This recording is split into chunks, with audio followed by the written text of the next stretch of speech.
KL Publications presents Me First, Richard Gabriel's Forex Revolution. Richard Gabriel had always been ambitious. Born and raised in the small Caribbean nation of Trinidad and Tobago, he grew up surrounded by rich culture, vibrant music, and a tight-knit community. But Richard had bigger dreams. He had been fascinated by track and field and the financial markets, particularly the world of Forex trading. He loved the challenge of understanding global economies, predicting market shifts, and seizing the opportunity for financial freedom. With his quick wit and knack for numbers, Richard quickly found success in Forex trading. After months of studying, practicing, and taking calculated risks, he began to generate significant returns.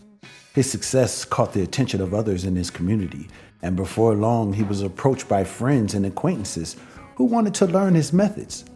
Seeing an opportunity to help others, Richard decided to start a Forex trading group, aiming to build a team that could achieve financial independence together. At first, things were great. The group started small but grew quickly as word spread of Richard's success. People were excited, motivated, and eager to learn from him. They met regularly in a small rented office where Richard would lead sessions explaining the intricacies of Forex trading and providing strategies to his growing team. The energy was high, the profits rolled in. But as months went by, Richard started noticing cracks in his team's unity. Some members were becoming disengaged, frustrated by the inevitable losses that came with trading. Others were impatient, wanting quick wins without putting in the necessary effort. The initial enthusiasm began to fade, and Richard found it harder to keep his team motivated. He had the technical knowledge, but something was missing. He couldn't maintain the passion and drive that had fueled their early success. Richard's frustration grew. He knew his strategies worked, but the team's morale was faltering. Without motivation, even the best trading techniques would be useless. He needed a way to not just teach them how to trade, but to inspire them to stick with it through the ups and downs. He crossed his arms and grabbed his chin, and it was around this time that Richard's wife, Kelly, a local martial artist phenomenon, an overall go-getter, began to play a more active role in his journey. Kelly was quite a force in their household, passively dominant, as Richard liked to call her. She didn't need to be loud or demanding to have her way. Her strength came from her deep emotional intelligence and the way she understood people.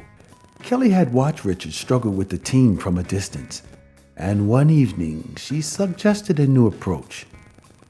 "You focus too much on the technical side of things, Richard," Kelly said as they sat together in the gallery, enjoying the cool breeze.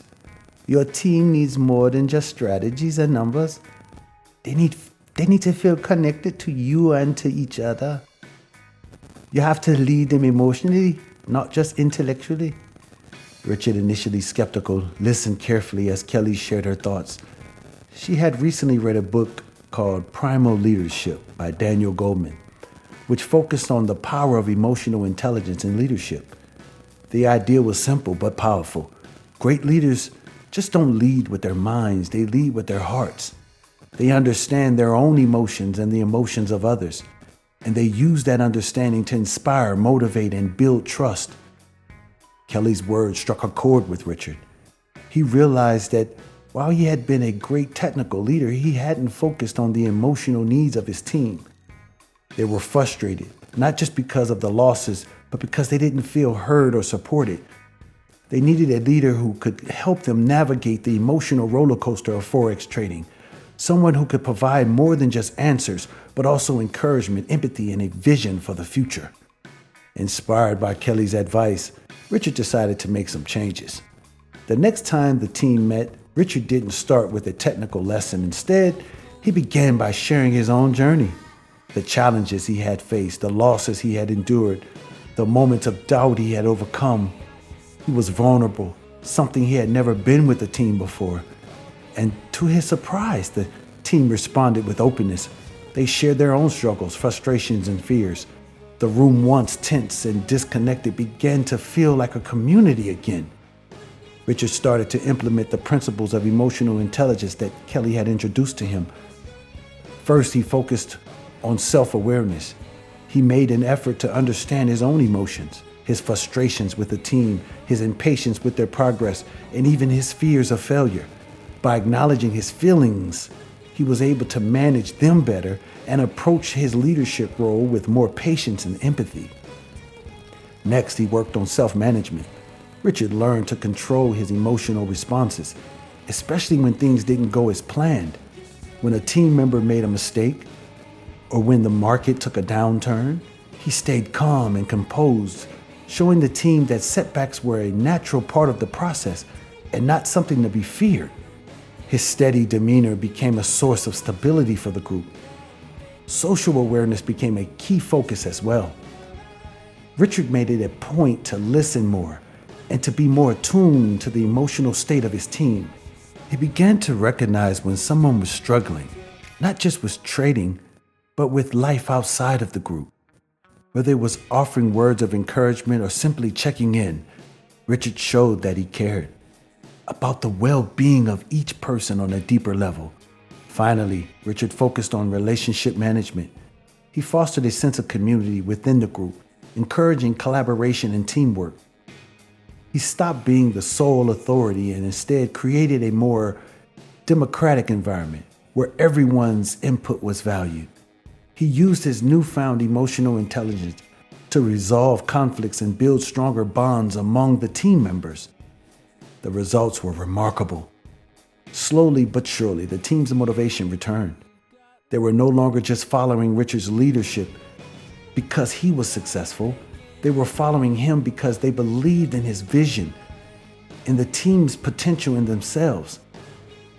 The profits began to rise again, but more importantly, the team's morale and unity soared.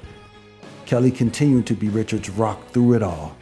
Her quiet strength and emotional intelligence had given him the tools he needed to become the leader his team deserved.